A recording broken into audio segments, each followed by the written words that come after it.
Hello friends, तो कैसे हो आप सब। आई होप आप सब एकदम अच्छे होंगे, एकदम मस्त होंगे और एग्ज़ाम की तैयारी एकदम अच्छे से कर रहे होंगे। तो आप सभी के लिए एकदम स्पेशल वीडियो लेके आ गया हूँ। इस वीडियो में हम इंग्लिश मीडियम के इंग्लिश सब्जेक्ट के एप्रिसिएशन देखने वाले हैं। पूरे पूरे मतलब पूरे बुक के एप्रिसिएशन है, जितने भी लेसन है, पोएम है, जितने भी पोएम है, उन सभी का हम एप्रिसिएशन इस वीडियो में देखने वाले हैं। दोनों फॉर्मेट में, पॉइंट फॉर्मेट में पहले देखेंगे, उसके बाद फिर हम पैराग्राफ फॉर्मेट में देखेंगे। पहले हम एक पोएम का पॉइंट फॉर्मेट में देखेंगे, उसके बाद पैराग्राफ फॉर्मेट में। तो चलिए वीडियो को शुरू करते हैं। उससे पहले आप वीडियो को लाइक कर दो, क्योंकि मैं आप सभी के लिए ऐसे ही स्पेशल वीडियो लाता रहूँगा। मैं एग्जाम होने के बाद पेपर के सॉल्यूशन भी लाऊंगा, तो इसके लिए चैनल को सब्सक्राइब कर लो। तो चलिए शुरू करते हैं। हमारा सबसे पहला पोएम है where the mind is without fear. ये जो पोएम का टाइटल है, नाम है where the mind is without fear. तो आपको अगर पैराग्राफ फॉर्मेट में लिखना है तो आप कैसे लिखोगे, the title of this poem. तो पोएम का जो टाइटल रहेगा, आपको पोएम दिया जाता है तो वहाँ पे लिखा रहता है, आप जरा ढूंढो। और ऊपर सबसे पहले ऊपर लिखा रहता है कि कौन सा पोएम है, बस आपको वही उठा के डालना है। आपको वही उठा के वहाँ पे डालना है कि the title of the poem is, और जो भी टाइटल रहेगा आप डाल सकते हो। जैसे पहला पोएम है और दूसरा जैसे पुली का आ गया, द पुली, तो आप वहाँ पे वो डाल सकते हो, वो आगे आपका वहाँ पे 1 मार्क्स हो गया। तो अब सेकंड रहता है द मतलब पोएम किसने लिखी है। तो पोएम जो the poem is written by Rabindranath Tagore, उन्होंने ये पोएम लिखा है। तो आपको याद करना पड़ेगा कि वेयर, जो हमारा पहला पोएम था where the mind is without fear, तो इसके जो पोएट थे वो कौन थे, रविंद्रनाथ टैगोर। तो वो लिखो आप, तो वहाँ पे वो आप लिख दोगे। और वहाँ पे इनका नाम भी मेंशन किया रहता है जब आपको पोएम दिया जाता है वहाँ पे। तो आपको इनका लास्ट में जब पोएम खत्म होने के बाद वहाँ पे वो दिया जाता है, मतलब उनका नाम लिखा रहता है नीचे। तो आप दो पॉइंट आपको क्वेश्चन पेपर में ही मिल जाते हैं। तो आपको तीसरे पॉइंट से लिखना रहता है। तो तीसरा पॉइंट हमारा क्या है, राइमिंग स्कीम। तो राइमिंग स्कीम, तो यहाँ पे इस कविता में राइमिंग स्कीम नहीं है। तो इस कविता को आपको लिखना है, कविता फ्री वर्स है। तो यहाँ पे लिख सकते हो कि this poem is example of free verse without any rhyming scheme. यहाँ पे कोई राइमिंग स्कीम नहीं है, एक कविता फ्री वर्स पे डिपेंड है। तो हमारा चौथा आता है फिगर ऑफ स्पीच। अब फिगर ऑफ स्पीच, आपको बहुत लोगों को फिगर ऑफ स्पीच याद नहीं आता। आप लोग सोचते होंगे मैंने याद तो लिख दिया, अरे फिगर ऑफ स्पीच क्या था यार, क्या था वो याद गया, मेरे को याद नहीं आ रहा। तो आपको यहाँ पे जो दिया है, मैंने एकदम सिंपल ट्रिक बताया कि जो फर्स्ट वाला पोएम है where the mind is without fear, इसका राइमिंग स्कीम ये है कि राम पी, राम प्रभु, आप ऐसे लर्न कर सकते हो। तो इसका होगा कि personification, repetition, metaphor and alliteration. तो हमारा आर से हो जाएगा रेपिटेशन, ए से होगा एलिट्रेशन, एम से होगा मेटाफोर और पी से हो जाएगा पर्सोनिफिकेशन। तो यहाँ पे आपको ऐसे याद हो सकता है, एकदम सिंपल ट्रिक मैंने बताया, आप लर्न कर लो एकदम अच्छे तरीके से। और चलते हैं, हम आगे चलते हैं। हमारा पांचवा है सेंट्रल आइडिया। तो इस कविता से हमें क्या मिलता है, इस कविता में बताया क्या है उसके बारे में लिखना पड़ता है। तो the central idea of the poem is a prayer to God. इन्होंने भगवान से प्रार्थना किया है कि Tagore ask him to awaken his country into a heaven of freedom. तो हमने हेवन ऑफ फ्रीडम के बारे में अपने कंट्री में बात किया इन्होंने भगवान से, और मतलब वो प्रेयर के माध्यम, वो कविता प्रेयर भगवान के लिए लिखी गई। उन्होंने लिखा है where there is a total freedom of good thought, good words and good action. आपको ये तीनों वर्ड उसमें पोएम में अगर आपने डाल दिए तो आपको मार्क्स मिलेंगे। आपको सबसे पहला काम क्या करना है कि इन्होंने भगवान से प्रार्थना किया है, और टैगोर भगवान से वो आस्क हिम की awaken his country into a heaven of freedom, इतना आपने लिखा। उसके बाद आपको लिखना है where there is a total freedom of good thought, good words and good action. तो आप ये तीनों वर्ड है, good thought, good word, good action, आप ऐसे लर्न कर सकते हो, TWA। या फिर कि वाट, मतलब WAT, वर्ड, एक्शन, थॉट। एकदम सिंपल ट्रिक से आप याद कर सकते हो। मैंने एकदम सिंपल ट्रिक से आपको बताया है कैसे अप्रिसिएशन लर्न करना है। पहले आपको फिगर ऑफ स्पीच के बारे में प्रॉब्लम हो रहा था, मैंने उसको सिंपल ट्रिक में बताया कि आप राम पी से लर्न कर सकते हो। आपको सेंट्रल आइडिया लिखना है, आप स्टार्टिंग में लिखो कि भगवान से प्रार्थना करें अपनी कविता के जरिए कि good thought, good action, good word. तो वाट लिख सकते हो, वर्ड, W से वर्ड, और A से एक्शन, और T से थॉट। तो हमने यहाँ पे पॉइंट फॉर्मेट में देख लिया। सेम टू सेम ऐसे पैराग्राफ फॉर्मेट है, आप एक बार रीड कर लो। अगर मैं रीड किया तो बहुत बड़ा वीडियो हो जाता है, तो आपको बोर होता है देखने में, आप वीडियो आधा अधूरा छोड़ के चले जाते हो। तो मैं ऐसा नहीं चाहता, आप एक बार पॉज करो, रीड कर लो। सेम टू सेम वही चीज़ है, बस आपको इसमें पैराग्राफ में कन्वर्ट किया। मैंने स्टार्टिंग बताया कैसे कन्वर्ट करना है आपको पैराग्राफ में। पॉज करो, देखो। तो चलिए हम सेकंड पोएम की तरफ बढ़ते हैं। हमारा सेकंड पोएम है all the words a stage. तो इसके राइटर है विलियम शेक्सपियर। तो आप यहाँ पे उस अगर ये कविता आती है आपको एग्जाम में तो ये दोनों चीज़ आपको क्वेश्चन पेपर में मेंशन रहेगा, आप वहाँ से उठा के आपको सिर्फ लिखना रहेगा। तो हम थर्ड पॉइंट की तरफ बढ़ते हैं, राइमिंग स्कीम। तो ये भी पोयम फ्री वर्स है। मैंने बोला था आपको स्टार्टिंग में कि ये इसमें आधा से ज़्यादा पोयम फ्री वर्स है, इसमें कोई राइमिंग स्कीम नहीं लिखना, तो आप वहाँ पे लिख सकते हो this poem is example of free verse, या फिर this poem is a free verse and without any rhyming scheme. यहाँ पे कोई भी राइमिंग स्कीम नहीं है इस पोयम में।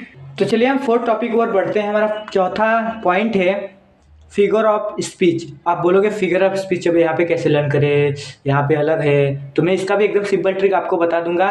Simile and repetition, metaphor, alliteration यहाँ पे दिया गया है। तो इसका भी एक ट्रिक है, आप जो लर्न करने के लिए ट्रिक यूज कर सकते हो। वहाँ पे लिखने के लिए आपको याद आ जाएगा कि श्री राम, यस से श्री और RAM, तो ऐसे लर्न करते हो सिमिली, रेपिटेशन और मेटाफोर, नहीं रिपीटेशन के बाद एलिट्रेशन, मेटाफोर, तो ऐसे हो जाएगा एस राम या फिर श्री राम। तो आपका आई होप आपको अच्छा लगा होगा, लर्न भी हो गया होगा। पहले का क्या था अपना, जो हमारा फर्स्ट पोएम था उसका क्या था आपके पास, राम प्रभु, R से रेपिटेशन, A से एलिट्रेशन, M से मेटाफोर और P से पर्सोनिफिकेशन। और यहाँ पे क्या है श्री राम, मतलब उल्टा ओ ऐसा हो गया। तो चलिए इसके पांचवें पॉइंट की ओर बढ़ते हैं। इसमें क्या दिया गया है, सेंट्रल आइडिया इसका क्या है। The central idea of the poem is Shakespeare compare life to a stage. इन्होंने अब लाइफ को स्टेज में कंपेयर किया है, मतलब हमारे लाइफ में कितने स्टेजेस आते हैं इन्होंने बताया है। आपने पोएम पढ़ा होगा तो आगे देखते हैं हम। He has divide life and to 7 stage. इन्होंने 7 स्टेज में लाइफ को डिवाइड किया है। तो 7 स्टेज कौन कौन से वो हमें पोएम में दिया है, तो हम देखते हैं इसमें भी क्या है। Each having its own varied quality and features, the theme of poem is a cycle of life. ये देखो आप लाइन वहाँ पे इंपॉर्टेंट लाइफ है। The theme of poem is a cycle of life. It tell us how one starts out and as infant, helpless without understanding and ends the same way without being aware of what is happening around one.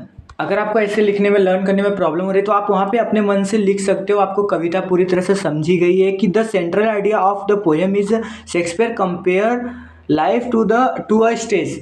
मतलब उन्होंने अपने life को जो भी stage में convert किया है कि हम कितने स्टेज में अपने लाइफ को जीते हैं, तो आप वो सब लिख सकते हो। हम तो यहाँ पे आप ये भी लिख सकते हो यहाँ पे एक लाइन आप ऐड कर सकते हो, the theme of poem is the cycle of life. आप कविता एक बार रीड करो, उसमें कितने स्टेज दिए आप जरा देखो, जाकर वहाँ पे पढ़ो, आप रीड करो। वही तो सेम टू सेम आपको पैसेज पैराग्राफ फॉर्मेट में भी यहाँ पे दिया गया है। आप पूरा पॉइंट को पैराग्राफ फॉर्मेट में कन्वर्ट करके दिया है, आप एक बार रीड करो, समझ लो। तो नेक्स्ट पोएम की ओर बढ़ते हैं, वरना वीडियो बहुत लॉन्ग हो जाएगी डिटेल में मैं गया तो हमारा अगला जो पोएम है उसका टाइटल है एनिमल्स, और इसके जो राइटर यानी पोएट है वॉल्ट विटमन, ये इन्होंने कविता लिखी है। तो आपको अगर ये कविता दी हुई तो दोनों इन लेखक के नाम और राइटर का नेम और पोएट का नेम और एनिमल जो भी टाइटल रहेगा वो आपको दिया जाता है वहाँ पे क्वेश्चन पेपर पे। आपको दोनों कॉपीराइट वहाँ पे करना, मैंने पहले ही बताया। तो इसके राइमिंग स्कीम की ओर बढ़ते हैं। तो दिस पोएम ये भी विदाउट राइमिंग स्कीम की है। यहाँ पे ये भी फ्री वर्स पोएम है, यहाँ पे कोई राइमिंग स्कीम नहीं है। जैसे आप पहले लिखोगे सेम टू सेम वही लिखना है आपको। तो इसके फिगर ऑफ स्पीच की तरफ बढ़ते हैं। तो यहाँ पे फिगर ऑफ स्पीच दिया है tautology, repetition, hyperbole and alliteration. तो हमने अभी तक जितने भी फिगर ऑफ स्पीच देखे मैंने आप सभी को उसके ट्रिक बताया, तो इसके भी बताऊंगा। तो इसका ये पोएम एनिमल के ऊपर डिपेंड है, तो मैंने इसको एनिमल में कन्वर्ट कर दिया फिगर ऑफ स्पीच को। तो आप रैट है यानी कि चूहा है, ऐसे आप करके लर्न कर सकते हो। R से आएगा आपका रेपिटेशन, और A से आएगा एलिट्रेशन, और T से आएगा टोटोलॉजी, और जो हमारा H है वो हाइपरबोल हो जाएगा। तो आप यहाँ पे लिख सकते हो चूहा है यानी रैट है। तो एनिमल के ऊपर एक कविता है, तो अगर आपको याद करना होगा कि अरे एनिमल का फिगर ऑफ स्पीच क्या था, चूहा है, रैट है। आर से रेपिटेशन, और ए से एलिट्रेशन, टी से टोटोलॉजी, और है का एच से हाइपरबोल। आपको याद आ जाएगा वहाँ पे, क्योंकि ये एनिमल पोएम है तो इसमें एनिमल में मैंने कन्वर्ट कर दिया, तो आपको एनिमल में मतलब कंफ्यूजन नहीं रहेगा ना। स्टार्टिंग के 2 राम भगवान के ऊपर था, और यहाँ पे चूहों के बारे में, एनिमल के बारे में दिया, तो मैंने एनिमल को ही ले लिया उसमें। आई होप आपको ये ट्रिक अच्छा लगा होगा। तो चलिए नेक्स्ट पोएम नहीं, टाइटल की ओर बढ़ते हैं। हमारा जो सेंट्रल आइडिया वो देखते हैं। तो इस पोएम का सेंट्रल आइडिया सबसे इजी है। इस पोएम में पूरा यही बताया गया है। The central idea of the poem is a poet so that animal are better than human. यहाँ पे बताया है, इन पोएम में पूरा बताया गया है कि जानवर जो है वो इंसानों से कई गुना अच्छे हैं। हद तक ये बात देखी जाए तो सही है, कुछ मायने में मेरी तरफ से तो सही है। तो वही पोएट ने यही पे बताया है कि जो जानवर है वो इंसानों से कई ज़्यादा अच्छे हैं। तो इस पोएम का पूरा वही है, बस आप लिख सकते हो वहाँ पे कि the central idea of the poem is a poet so that animal are better than human. आप देखो इतना छोटा टाइटल सेंट्रल आइडिया लिखोगे तो आपको मार्क्स तो उतने नहीं मिलेंगे, लेकिन आप इसमें ऐड कर सकते हो कि मतलब उनके बिहेवियर कैसे होते हैं, हमारे बिहेवियर कैसे, हम क्या करते हैं वो क्या नहीं करते, आप ऐसे वहाँ पे लिख सकते हो। आप इतना भी लिखोगे तो भी आपको फुल मार्क्स मिलेंगे, क्योंकि यहाँ पे central idea of the poem यही है। पूरे आपने डाइजेस्ट में देखो, कहीं पे देखो, यही पोएम सेंट्रल आइडिया। लेकिन आप उसमें अगर आपको कुछ बड़ा लिखना है तो आप उसमें ऐड करके लिख सकते हो कि हम ह्यूमन क्या क्या करते हैं जिससे हमें पर्यावरण को नुकसान पहुंचता है, कई सारी चीज़ें जो ऐसे हम करते हैं, हम जानवरों को मार के खा जाते हैं। तो बहुत सारी ऐसी चीज़ें जो वो नहीं करते, उनके बिहेवियर से और हमारे बिहेवियर से बहुत फ़र्क हो जाता है, आप ऐसे लिख सकते हो। और यही सब पॉइंट जो है वो पैराग्राफ फॉर्मेट में आप लिख सकते हो। आपको स्क्रीन पे दिख रहा होगा, पैराग्राफ फॉर्मेट में भी है। आप एक बार सेम टू सेम वही चीज़ है, आप रीड करो पॉज करके वीडियो, और अगर आपको लिखना है तो लिख सकते हो। तो हम नेक्स्ट पोएम की ओर बढ़ते, वरना मैं अगर रीड करूंगा इसको भी एक्सप्लेन सेम टू सेम मैंने पॉइंट में एक्सप्लेन किया वही पैराग्राफ में, तो वीडियो बहुत लंबा हो जाएगा। तो चलो नेक्स्ट पोएम देखते हैं। हमारा नेक्स्ट पोएम है the pulley. The title of the poem is pulley, the पुली, और इसके पोएट है जॉर्ज हर्बर्ट। तो यहाँ पे दोनों आपको दिए हैं, आप लर्न कर लो। और हमारा थर्ड है राइमिंग स्कीम। तो यहाँ पे हमने अभी 3 पोएम देखे, उसमें राइमिंग स्कीम नहीं थे, और इस पोएम में राइमिंग स्कीम है। तो राइमिंग स्कीम क्या है? The rhyming scheme of the poem is A B A B A. आप ए बी ए बी ए ऐसे करके लर्न कर सकते हो। अगर आपको ऐसे नहीं तो लिख सकते हो अब कितना बड़ा राइमिंग स्कीम है, ये भी आ सकता है यहाँ पे। तो ऐसे लर्न कर सकते हो आप। तो हम फोर्थ पॉइंट को और देखते हैं, figure of speech. Figure of speech में आपको मैंने बोला सिंपल ट्रिक दूंगा, तो यहाँ पे भी सिंपल ट्रिक है, आप IMP P लिख सकते हो। इसका फिगर ऑफ स्पीच क्या है? Metaphor, pun, inversion and paradox. तो यहाँ पे इसको आप लर्न कर सकते हो IMP P, मतलब IMP पोएम, बहुत इंपॉर्टेंट पोएम है, ऐसे लर्न कर सकते हो इसका फिगर ऑफ स्पीच। आई से आप हो जाएगा इन्वर्जन, एम से हो जाएगा मेटाफोर, फी से हो जाएगा फन, और जो हमारा है paradox. IMP paradox, IMP poem, ऐसे करके भी आप लर्न कर सकते हो। तो चलिए इसका सेंट्रल आइडिया देख सकते हैं, तो देख लेते हैं। The central idea of the poem is the reason of man's continual restless of his life. According to the poet, this is because God withheld the quality of rest from men, so that man's thought ultimately turn towards God, his creator. तो इस पूरे कविता में यही बताया गया है कि जो मतलब कवि जो है वो बताना चाहते हैं कि जो इंसान है, इंसानों को सबसे पहले उन्होंने सब कुछ प्रदान किया था, सब कुछ दिया था, इसकी वजह से वो भूल गए, मतलब भगवान को भूल गए। जब सब कुछ उनको मिल जा रहा था तो वो भगवान को याद ही नहीं कर पा रहे थे, इसलिए भगवान ने उनसे सारी रेस्ट ले, उनको हर चीज़ के लिए आराम दिया था उन्होंने। भगवान ने मतलब ऐसा कहना था कि उन्होंने सब चीज़ उनसे ले ली है, कि जो भी कोई ऐसी चीज़ ज़रूरत पड़े, अगर उनको सभी चीज़ें सुख में मिले, अगर उनको हर जगह हैप्पी रहेंगे, तो भगवान को याद नहीं करेंगे वो। तो उनसे कुछ उन्होंने रेस्ट, जो उनको अगर इतना आराम दिया जाएगा तो भगवान को याद नहीं करेंगे, इसलिए उनसे रेस्टलेस छीन गई, क्योंकि वो जो उनको याद दिला सके थे उनके क्रिएटर भगवान है, उनको याद करो। तो वो बोले थे उनकी तरफ टर्न होने के लिए वो ऐसा किया, उन इंसानों से रेस्ट छीन लिया उन्होंने। तो आप ये लिख सकते हो, यही सेंट्रल आइडिया। तो ऐसा नहीं है कि आप यही सेम टू सेम एक एक वर्ड उठा के वहाँ पे लिखो, ऐसा नहीं, अपने वर्ड में लिख सकते हो। बस इसका जो मेन रीज़न है, कारण क्या है, वो सब जो मेन पार्ट है वो आप वहाँ पे डालो और लिख सकते हो, अपने को आपको आउट ऑफ मार्क्स मिल जाएंगे। तो आपको ये पैराग्राफ फॉर्मेट में भी दिया गया है, तो आप वो देख लो, रीड कर लो और समझ लो। सेम टू सेम वही पॉइंट का पैराग्राफ में दिया है, तो मैं एक्सप्लेन नहीं करूँगा उतना। तो चलिए हम आगे देखते हैं। हमारा नेक्स्ट जो एप्रिसिएशन है वो है नाइट ऑफ द स्कॉर्पियन। ये जो हमारा पोएम का टाइटल रहेगा, ये पोएम का नाम है। तो जो इसके पोएट है वो है निज़िम एज़ेकेल। ये दोनों चीज़ें मैंने बताया आपको क्वेश्चन पेपर में ही मेंशन होता है, तो आपको ढूंढने की ज़रूरत नहीं होती। आप फर्स्ट टाइटल डालो, सेकंड पोएट का नेम भी दिया रहता है तो वो डाल दो। आपको थर्ड पॉइंट से हमेशा लिखना पड़ता है। अगर आप एप्रिसिएशन आपको कुछ नहीं आ रहा है, कुछ भी आपको नहीं आ रहा है, तो आप ये दोनों चीज़ें लिखोगे तो भी आपको 2 मार्क्स मिलते हैं। तो हम नेक्स्ट पढ़ते हैं, नेक्स्ट थर्ड पॉइंट की तरफ बढ़ते हैं। हमारा राइमिंग स्कीम क्या है? This poem is example of free words without any rhyming scheme. मतलब कि यहाँ पे कोई राइमिंग स्कीम नहीं है, बाकी पोएम के जैसा ये भी फ्री वर्ड्स पोएम है, कविता है। तो अब हम चलते हैं फोर्थ पॉइंट की ओर। हमारा फोर्थ पॉइंट है फिगर ऑफ स्पीच। इसमें 5 फिगर ऑफ स्पीच दिए हैं। तो पहला हमारा ओनोमोटोपिया, दूसरा है मेटाफोर, तीसरा है सिमिली, चौथा है एंटीस्थेसिस, उसके बाद एंड लास्ट है एलिट्रेशन। तो इसका भी लर्न करने का मैंने एकदम सिंपल ट्रिक बताया है। ओसामा करके आप लर्न करके जाओ। ओ से ओनोमोटोपिया, ए से सिमिली, ए से एलिट्रेशन, एम से मेटाफोर, ए से एंथेसिस।